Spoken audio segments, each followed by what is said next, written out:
Hello, everyone. This is the 167th episode of the Soccer Nostalgia Talk Podcast. As always, this is Sean from Los Angeles and the Soccer Nostalgia blog. For this episode, I interview Polish football expert Mr. Christopher Lash as we discuss the matches of the Poland national team during the 1978 World Cup. Mr. Lash is a Polish writer, blogger, podcaster, and university lecturer at Warsaw's Lazarski University. Welcome back, Christopher. Thank you. Just to say, I'm not in a tropical island. This is some kind of background I've got to block out what's behind. Okay. Anyway, hello, everyone. Last time must have been like almost 3 years ago. Yeah, we left off with the 1974 World Cup. So now we look at the following World Cup. Can you summarize Poland's fortunes and its trajectory in the post 1974 World Cup era up to the year 1978? The thing to go back to is that the 74 World Cup, no one expected Poland to do very well. They just qualified by the skin of their teeth against England. And so they went into that tournament with no expectations. Obviously, this is the Cold War, so players didn't really get to play abroad. So no one really knew very much about them, although obviously a couple of games, right? But it's not like today where you can just check on YouTube and watch all these different highlights and stuff, which obviously you put a lot of those highlights up. But you know what I mean? There wasn't the knowledge, right? So they went there and they just went for it. They were just very attacking and they weren't really worried about how they were going to play. They just went for it. And they did brilliantly well. Really one of the most exciting teams of the tournament. Scored a lot of goals, but no one expected it. So what happened was, after that tournament, people welcomed them as these kind of incredible heroes coming back and stuff. And then, unfortunately, things took a bit of a downward trajectory because at the 76 Summer Olympics, Poland, obviously, this is a time when only supposed amateurs could play. But obviously, Poland, they were not amateurs, right? The teams from behind the Iron Curtain. And so Poland were expected to win that, and they got a silver medal. They lost in the final, I think, to the GDR, the East Germans. There was huge disappointment. So much disappointment that actually the coach, Kazimierz Górski, the old guy who kind of warm old guy who really, but nice coach and everyone liked him. Sorry to say it, but I can't remember if he resigned or he was sacked, but it was sort of a mixture of the two, I think. So he left. It was a sort of difficult period. That's when they made the decision to hire the coach who took them to the World Cup, which is Gmach. They were in a weird place, let's say. So by the time of the World Cup qualifiers for 78, people, even though they knew that these players were known qualities, people like Dana, Lato, and all the great players who played fantastically well at 74 were still around. There were some young players coming through. We'll probably talk about him later, but Boniek was coming through. So they had all those players, but there was a sort of a negative atmosphere around the squad. Gmach came in and didn't really have experience. I mean, he was assistant at a couple of places, but he'd never been his own man. He'd been the assistant, actually, of the national team with Górski. So he'd never really been his own man. And he came in and he did really well. He did fantastic well in the qualifiers. That set him up for being really confident, perhaps overconfident, going into the 78 World Cup. So they'd gone from a team of unknowns, really, in 74, although they'd won the 72 Olympics, but no one really cared that much about that. Or Poland, they did a bit, but it wasn't that important. So a team that had not been expected very much before 74 to doing brilliantly well, to then sort of dropping down and everyone feeling, oh, they're not that good, even though they came second in the Olympics. And then feeling in this bad place to suddenly thinking they were world beaters again. So it's sort of a very sort of up and down roller coaster ride. And so going into 78, there was a huge expectation from the public and also the journalists in Poland, the football journalists. They were going to even bring home the gold. I mean, people like Gmach was saying that they were going to the tournament to actually, win it, which was a completely different attitude to 74 when they were just going there to do as well as they could. So there was an atmosphere, it was a sort of an odd atmosphere, I would say, going to the 78 World Cup. And I think we'll probably come back to that again later. But the atmosphere within the squad wasn't very good either. And that played, I think, a big role in some of the issues that occurred at the World Cup. As you mentioned a number of times, in 1974, the likes of Dana, Lato, Jarmach were unknown quantities. By 1978, they're household names. How was this change of status reflected at home and abroad? Obviously, people knew them abroad, but this is a period of time when you didn't go abroad. You hardly moved abroad because you were not allowed to until the age of, I think, 30. And then they brought it down to 28 later on towards the end of the communist period in Poland. So these are players who are very good players, but they were not able to test themselves really, apart from in Europe, against the best players in the world. There was, I think, knowledge of Poland being a good country that could really do well. I mean, also beat the Dutch, I think 4-1 in 1975 that Cruyff was playing for the Dutch. People knew them abroad. And I think at home, there was this huge expectation. And among the players, I think there was expectation, but it wasn't just about, if I look for the player's perspective, it wasn't just about the fact they had a chance to win, but also that the financial aspect played quite a large role. That these were players who felt that they deserved more and that they were obviously treated very well under Polish communism, but they were not able to earn as much as their Western counterparts, get the same bonuses, all that kind of stuff. And so, unfortunately, that financial aspect started to sort of pollute the environment within the squad to the extent that there was not a good atmosphere because they were thinking. I read interviews, for example, with Polish sports newspapers on before the tournament, and the players were all talking about bonuses openly in the press. They wanted to get like many Adidas bags as they could as possible so they could then sell those Adidas bags. But there's all this kind of weird kind of environment. And obviously a lot of the information about the World Cup and what happened behind the scenes came out later, but there was not a good environment. So obviously expectation on them from the press, people abroad also thought they were a good team because of had a lot of very good players, right? The players from 74 were still there. They had new players like Boniek coming through. There was all that excitement around it, but the more stuff has come out about what was happening within the squad, the more you realize that probably it was never going to work that well, right?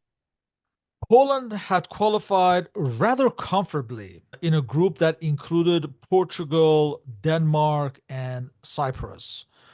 Was this a reflection of them being perceived to be a new power in Europe since the 1974 World Cup?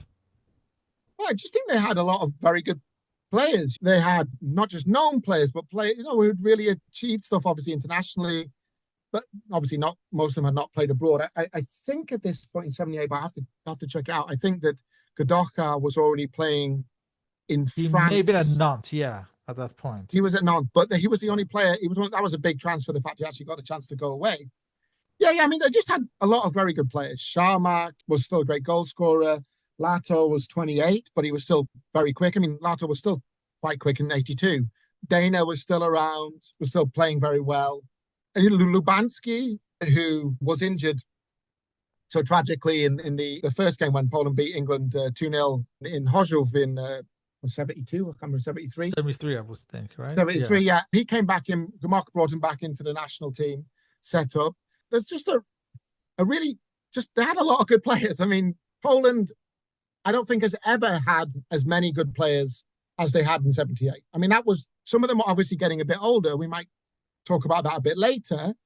But if you look at the centre-backs, Tomaszewski, it's a team that is packed with stars. And in a modern era, almost all of them would be playing at top 5 clubs in top 5 leagues, right? I don't think they needed to do that much to really come through in that group. They were just a really strong side. So even without playing that much as a team, I think they were just in terms of individuals, they were good enough to qualify quite easily. A new star had been discovered in 1976, Zbigniew Boniek. Can you describe his trajectory up to this point, and was it self-evident that he would become a big star and personality? Yeah, I mean, Boniek is still a big personality within the game here now as well, right? He was the Polish FA chairman, now he's not, but he's very important around the game and makes still a lot of comments about. He's a huge personality, Boniek. He's a very charismatic guy. And I think you see that from the beginning, that he's a person who he's born in 56, starts off at his home club, Zawisza Bydgoszcz, who I think were playing in the second tier in Poland. Then he moves to Widzew Łódź, who were on their way, I think I can't remember exactly when they got up to the top tier, but it was around that time. But this is a club which is on the up, okay, which really didn't have that much of a history, but was really well run at the time. And they had a lot of good players. They were signing a lot of young and hungry players who were really fought hard, very determined. And Boniek was one of those people who really didn't show huge amounts of, I don't think the Polish youth setup really looked at him that much, but he was someone who was like a force of nature. People know when you talk about Boniek, people who know about him, they look back and see some of the videos. They see this person who was quite skillful, quick, relatively technical player, but he was also a ferocious player. He was incredibly determined. So that is one of the things, and probably the most important thing that brought him through was not that he was some kind of Dana type, beautiful technician who controlled the game and passed the ball around quite slowly, obviously 70. So it's different to these days, the way the game moved. Boniek is a much more modern player in that a lot of it was about pace. Obviously he wasn't super physically fit in terms of his body shape like they are these days because of sports science, but he was incredibly committed, determined, ferocious player who really wanted to achieve success. And that really drove him. And I think that that's what got him to the top so much, because he was a bit of I don't want to swear, but he was a bit of some people didn't like him, right? Because he cared so much and he was so determined to achieve his success. And that was one of the problems within the 78 squad, was a lot of people hated him. They hated him because he thought he was amazing, right? So he was coming through and he was like showing off and behaving like with this incredible self-confidence. And a lot of these players, he was 22 at the 78 World Cup. And a lot of the players who were successful, people like Lato was 28. I think Sharmak was also 28. Dana, I can't remember when. I think Dana was born in 49. So I think he was 29. So these are players who are 6 or 7 years older. It doesn't sound that much, in real life, but in football terms, it's a lot, right? Because you've already achieved. And then you see this young guy coming in thinking that he owns the world. And that led to a lot of actually arguments within the squad on a really petty level, right? Stupid level, really. Just between too much testosterone, sort of little fights within the squad. Boniek was an incredible player, but at 78, he believed he was the man, right? He was the one who was in charge of everything. But because a lot of the players who were still around were also very experienced, they were not prepared to let him run things. Whereas if you look at the 82 World Cup, when Boniek is the star, right? He's 26 and just about to go to Juventus, and he's had all these, European successes as well with Vidzev and doing well and that kind of stuff. There were a couple of players still there, like Lato was still there in 82 and Sharmak and stuff, but Boniek was the man. So people were much more prepared to just go, right, there you go. You go and do your thing, control the way the team's set up even just as much as the coach, right? But in 78, people were not prepared to do that. And so there was this kind of clash within the squad. Can you describe Poland's preparations for the World Cup in early 1978? I can't go into huge detail about it, but I do know that the coach, Gmach, was a perfectionist. He really planned very intensively, especially for that period of time. He was into sports science hugely. He had this thing called the information bank. So he had this kind of computer, which he put things in, which allowed him to predict what the opponent was going to do. So it's like a sort of an old-fashioned form of what we have now in terms of this data-filled analysis of the game and all that XG and all that kind of the way that it's run now. The scouting is done much more technologically. And he was like a kind of sort of one of the first people, a bit like Kiev guy, the Lobanovsky. Yeah, that same kind of thing.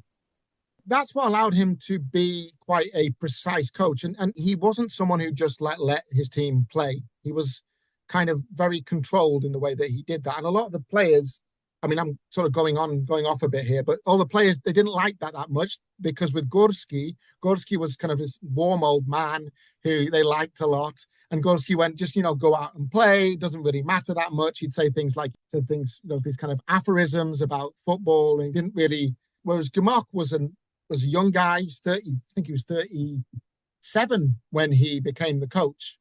And he believed that he knew everything, right? And the players didn't really like him that much, most of them.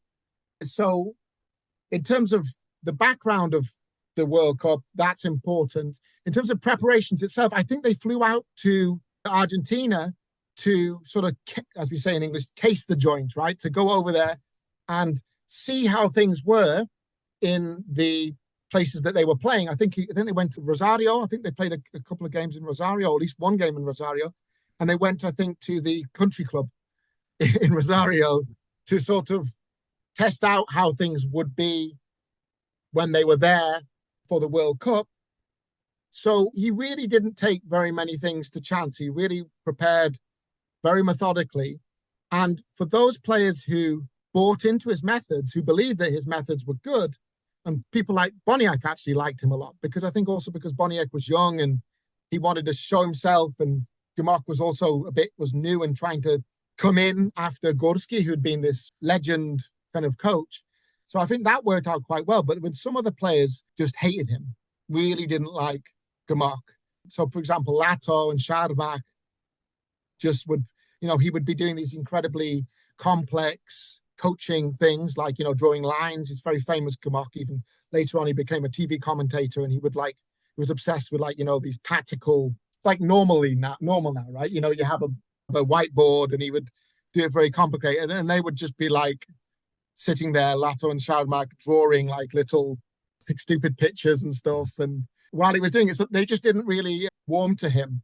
So I'm not sure if that 100% goes into the preparations, but that's as good as I can do. And reading the World Soccer magazine of the day, I learned that in the beginning of the year of 1978, he called up as many as 70 players to camp to test them physically. And that was whittled down to like 22 players around February. He took them to Rovinj, which is in Yugoslavia. It's present-day Yeah. Croatia, which is close to Pula. So Mm-hmm. they played some exhibition matches there. He also appointed the 26-year-old friend Barbara Gosinieka as a team psychologist, which I imagine was rare in those days. Yeah. He was very modern for the time, actually ahead of his time, let's say.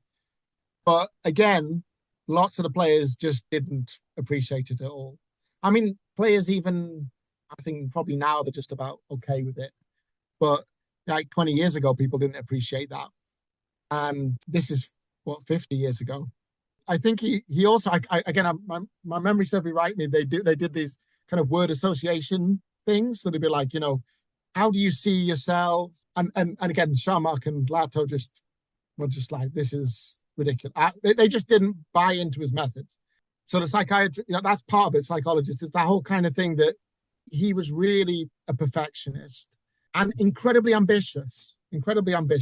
As I get older, I realize I'm in my mid-40s now. I think that, I always think 37, that's a man. It's like that's a very young coach, right? So he was, and someone who hadn't really done that much, but he thought so much of himself that I think that the players who didn't buy his methods just thought he was sorry to say, it's just a bit of an idiot, You already mentioned that the great absentee from the 1974 World Cup was Rozmierz Lubanski, and he was back in the lineup now.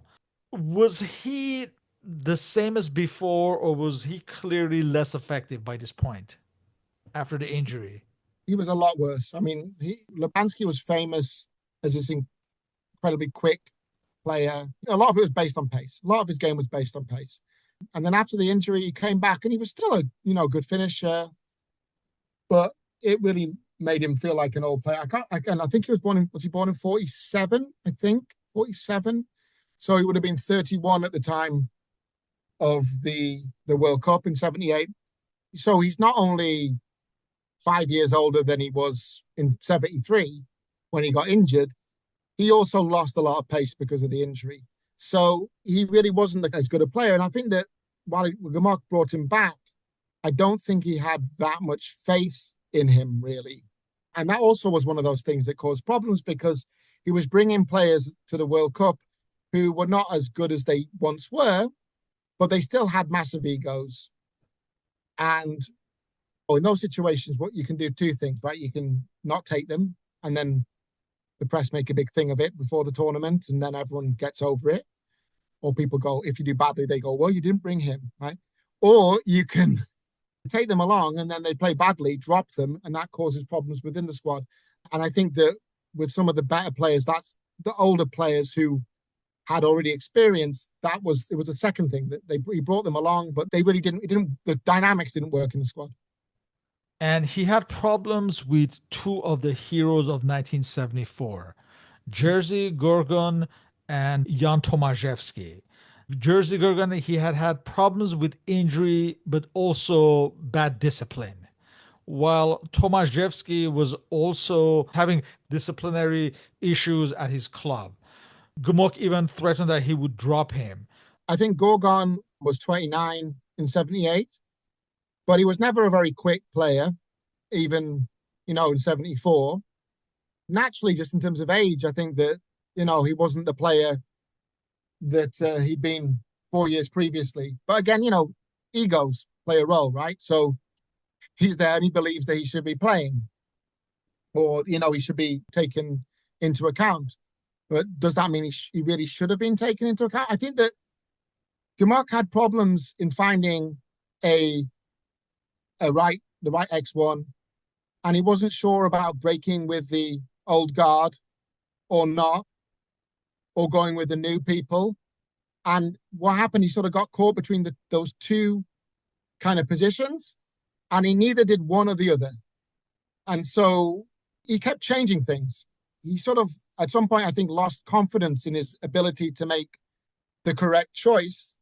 And I think it's partly because the squad was uneven, because you had the squad not really working together very well in terms of older players and younger players not really getting on, but also the older players having egos and the younger players also having egos, but different kind of egos. So I think that Gmok really, he overthought it a bit too much. That also, I think, made people in the squad lose confidence in him. Because I don't think players really like it when the manager changes things too much if he can't explain why he's doing it, right? So in the modern game, we see these really big squads, but it's difficult to keep them happy. But I think the better coaches in the modern game try to explain why they're making the decisions they're making. I think Gmok wasn't able to explain why, and that was partly because he'd lost confidence in his own ability to make decisions, and also they didn't like him, so they didn't really want to listen to him that much. So it was all a bit of a mess, and so I think for Gorgon he was getting older. I think that Tomaszewski again was an erratic character just in general, very very emotional, very sensitive, didn't like any criticism whatsoever, a bit of an oddball really. In general, Tomaszewski was not an easy character to deal with because he would have these kind of temper tantrums, sort of fits. Like I think there's a game I don't know exactly when it was, but I think it might have been a cup game in Poland where he refused to come out for the second half and play in goal. Again, I can't remember the exact game, but he was an odd character, let's say. I mean, this all adds up to really a squad which looks really good on paper, but actually isn't that good in practice, let's say, in real life. Yeah. Yeah, and Tomaszewski at this point was in dispute with his club manager at LKS Lodz. The manager was eventually sacked. As far as Gorgon, let's not forget, he had received a life ban from the national team for drunkenness. There was also a 6-month club ban suspension as a result, and also cartilage operation at around the same time. So he had a number of problems going into this World Cup. Let's take a look at this final 22 players selected for the 1978 World Cup. So at number one, starting goalkeeper Jan Tomaszewski of LKS Lodz. Number 2, striker Vladimir Mazur of Zaglebi Sasnowiec. Number 3 in defense, Henrik Makulevich of Wisla Krakow. Number 4 in defense, Antoni Zimanowski of Wisla Krakow. Number 5 midfielder, Adam Nawalka of Wisla Krakow. Number 6 in defense, Jerzy Gorgon of Gornik Zabrze. Number 7 as a striker, Andrzej Ivan of Wisla Krakow. Number 8 in midfield, Henrik Kasperczak of Stal Mielec. Number 9 in defense, Vladislav Zmuda of Slask Wroclaw. Number 10 in defense, Wojciech Rudi of Zaglebi Sasnowiec. Number 11 in midfield, Bogdan Majtaler of LKS Lodz.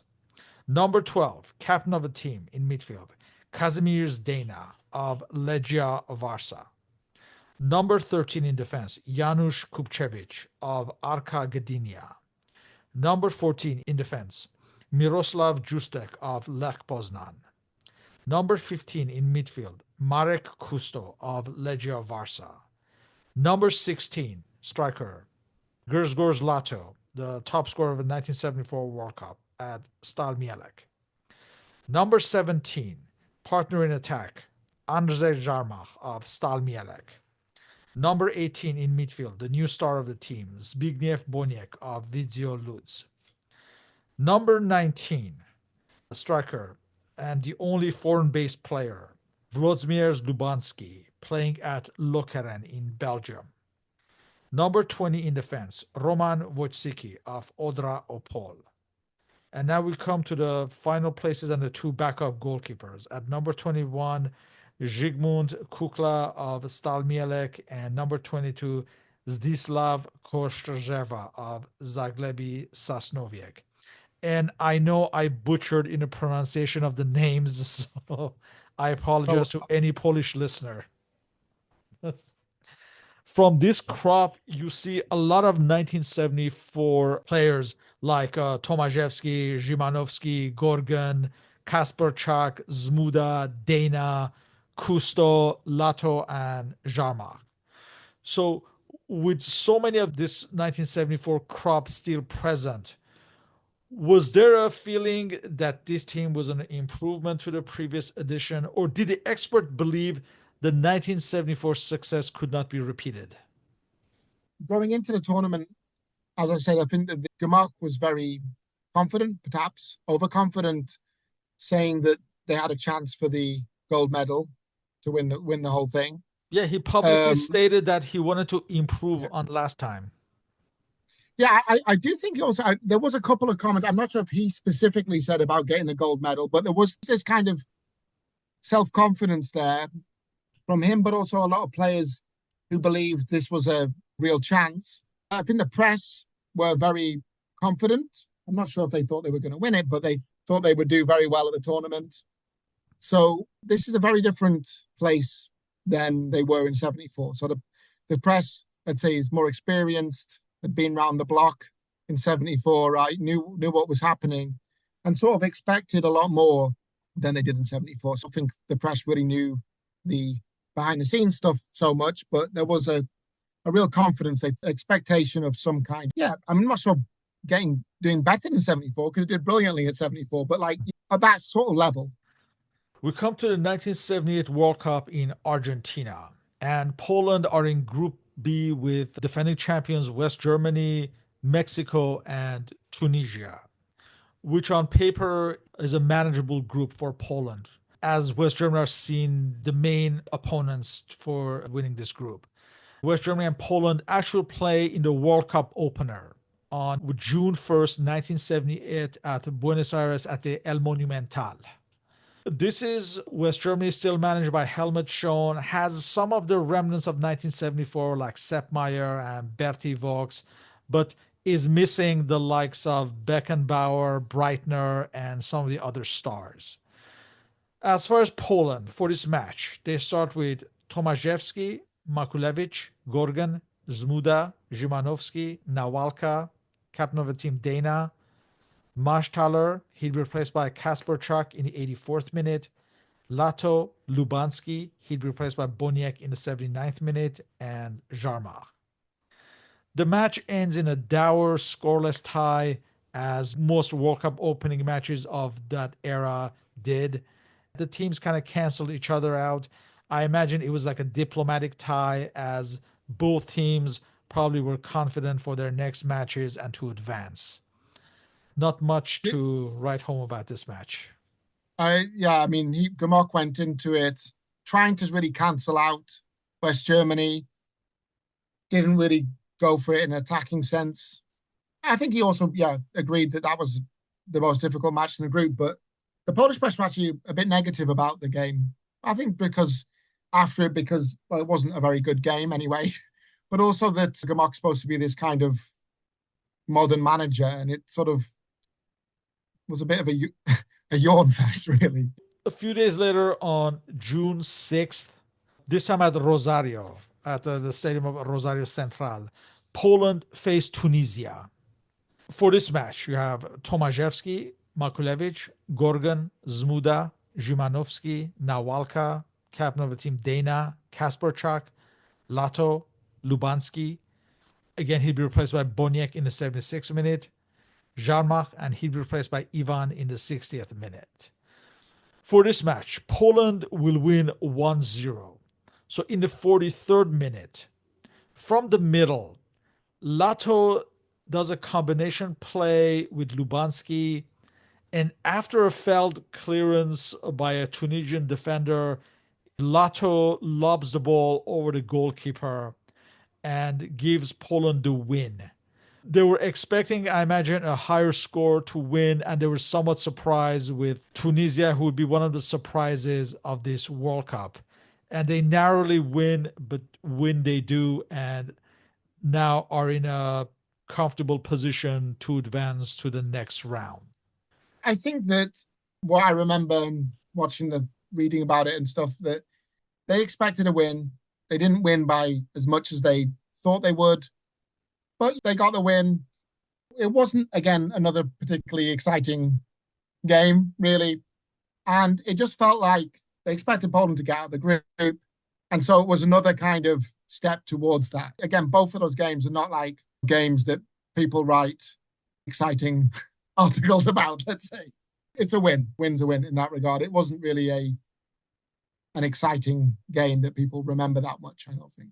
We come to the last match in this group, again at Rosario, against Mexico, who are definitely perhaps the worst team or one of the worst teams in this World Cup. And in the previous match, they lost to West Germany 6-0. They don't have much to play for. The only standout in his Mexican team is the future Real Madrid legend Hugo Sanchez. But clearly, Poland are a much superior side. So for this match, Poland starts with Tomaszewski, Zimanowski, Gorgon, Zmuda, Rudi. He'd be replaced by Makulevich in the 85th minute. Kasperchak, Dana, Boniek starts for the first time. Mashtaler, Lato, Ivan, and he replaced by Lubanski in the 76th minute. I imagine Gmuk gave Lubanski the opportunity in the first two matches, but I guess by the third match, it seemed like that he was not the same player, and it was a safer bet to start with Boniek from now on. If you look at the squad as well, you've got Ivan in there, and Ivan was only 18. So again, I don't know all the details, but I'm pretty sure that Lubanski was pretty annoyed because you've got an 18-year-old and a 21-year-old, and he's this kind of 31-year-old who's achieved a lot in the game, probably was very annoyed. But the real story of this game is the fact that Boniek scored 2 goals, right? Yes. This is his kind of really entrance into World Cup lore. And one of them, I remember, is a really very good long-range shot. Yeah. So the first one's at the 43rd minute where Lato crossed from the left side and Boniek knocked it in. Mexico ties the match through Victor Rangel in the 52nd minute. But just a few minutes later, in the 56th minute, Dana himself scored from a long-range shot from outside of the box. And just before the end, in the 84th minute, it's Boniek who scores with a long-range shot from outside of the box. It's a really exciting game. And so you got Dana, who's, I just checked, he was 31. so 30, just 30 at the time of the World Cup, and Boniek's 22. So pretty exciting to have these two great midfielders, you'd say, although Boniek's sort of an attacker, playing at the same time and scoring. I think that really that game is about Boniek's entrance to be this kind of player that can do it on a real, the world stage. So I think we're a bit more exciting, even though it was Mexico, who were not a good team. I think there were a bit more excitement about that game than the other first two games. Yeah. Poland qualifies from this group, and just like in 1974, there's a second group round in the second phase of the World Cup.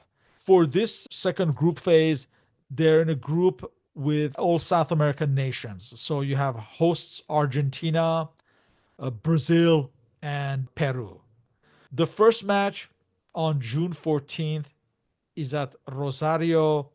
Unfortunately for Poland, this is the match where the Argentina revival starts. In fact, the Mario Kempes revival starts, and it sets them up on the road to win the World Cup. It's also important to note that Dana earned his 100th cap in this match. For this match at Rosario, we have Tomaszewski, Makulevich, Kasperczak, Szymanowski, Zmuda, Nawalka, Dana, Boniek, Maschtaler. He replaced by Mazur in the 65th minute, Lato, and Jarmak. Argentina takes the lead in the 16th minute when Daniel Bertoni crossed from the middle towards the left side, and that was headed in by Mario Kempes. Poland had the opportunity to tie the match when a goal-bound effort is handballed on the line by Mario Kempes, and Poland are awarded a penalty kick in this 37th minute. But Ubaldo Filol saved Dana's penalty kick, and Argentina held on to the lead. And Mario Kempes again scores in the 71st minute. Argentina win this match. This was the match that was more important for Argentina as it signaled their revival, and they would go on to win the World Cup. It's important to say that that group is a difficult group for Poland. I mean, it's unlucky that they got that group, although I don't know how it worked in terms of the draw, but I think that if they'd have been on the other side, they probably had a better chance, although I'm just... Yeah, well, it's Germany, Italy, maybe not that much of a chance. It's Germany, No, Italy, and there was some Austria, good teams. and Netherlands. Yeah, so there were some good teams. There were some good teams, right? There were some good teams. But anyway, it was a difficult group for Poland. It was difficult because Argentina, the host, Brazil. Anyway, yeah. Sorry to interrupt. All South Americans who are theoretically they're playing at home, all of them essentially. Yeah. Ahead of this next match against Peru, Jan Tomaszewski had taken medication for his cold and running nose. And there was a fear that this medication may have contained some banned substances. So as a result, he's dropped from this match and the next one, in fact. And it's Zygmunt Kukla who stars for Poland in goal. So this second match on June 18th is played at Mendoza at Estadio General San Martin. And there's some familiar faces at Peru. We have the goalkeeper Ramon Quiroga, Hector Chumpitas, Cesar Cueto, of course, Teofio Cubillas, and Juan Oblitas. So a good, decent side as well. For this match, we have Kukla, Szymanowski, Zmuda, Gorgon, Makulevich, Nawalka, Dana, Boniek. He'd be replaced by Lubanski in the 86th minute. Maschtaler, he'd be replaced by Kasperczak in the 46th minute. Lato and Jarmach.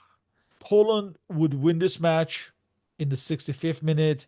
Lato crossed from the right side and Jarmach headed in the winner.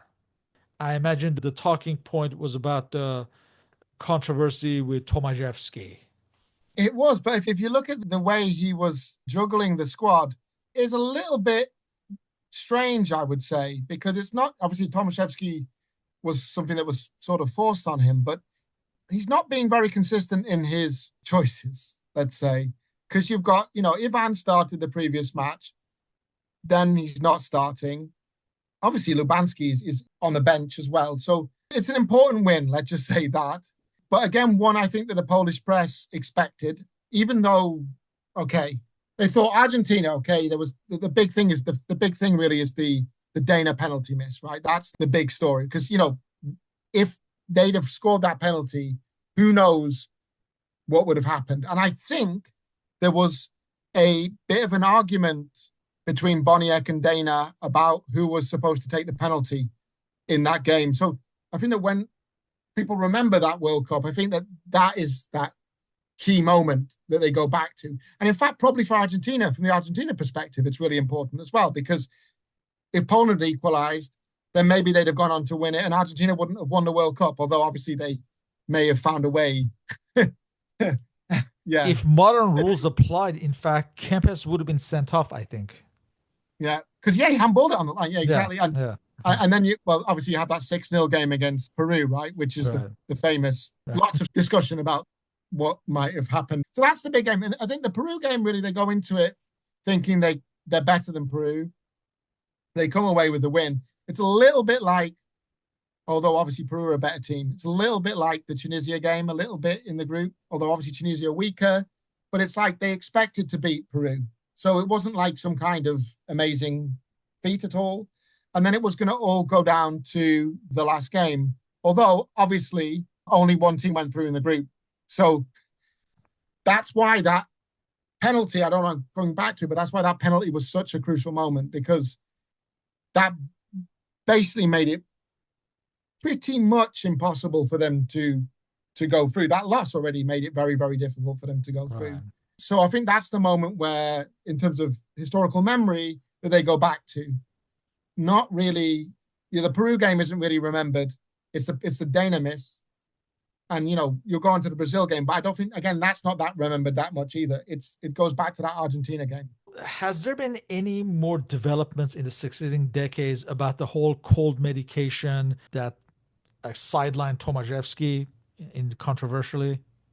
Well, I can't 100% say. It's definitely not something that has been talked about hugely. Again, when they talk about that World Cup, they talk about the bad relationship between Gamark and the players. Okay, so the fact that the players didn't buy into his methods, that Gamark didn't treat players equally, he had his favorites. And in some respects, you might say that Gamark was a bit lost in the role, that he went into it with all this self-confidence, belief. And then while he was in the job, he started to have doubts about whether he could really do it. A lot of players didn't go along with him. So again, the discussion is really not about that, but more about the fact that the camp itself of players just didn't work, right? That all fell apart. But obviously, again, that's what journalists focus on. The key thing probably was that Poland was just not quite as good as Argentina, really, right, at the end of the day. And you know how national presses talk about things.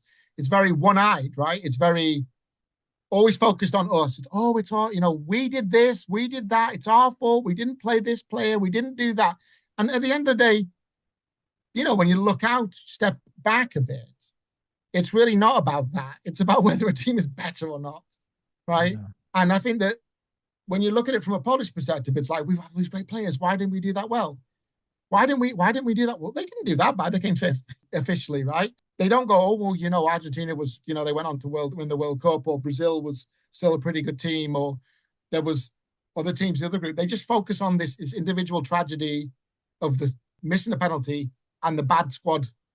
Well, those are really the most important reasons why they didn't win.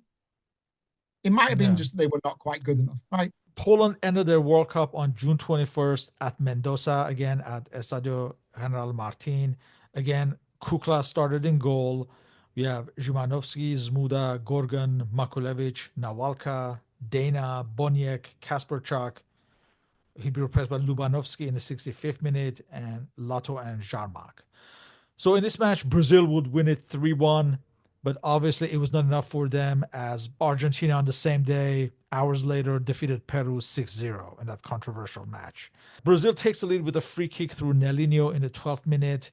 In the 45th minute, Poland ties the match. There's a combination play that involved Boniek, and it led to a number of headers in the Brazilian box. And finally, Lato struck in the loose ball. But Brazil would score twice more in the second half through Roberto Dinamite in the 57th and the 63rd minute. Now, the goal in the 63rd minute involved a sequence where three shots struck the bar and the post, and eventually Roberto Dinamite scored from a rebound from the post. I think that's one of those goals that's shown back sometimes Right, as kind yeah. of quite funny, kind of World Cup kind of.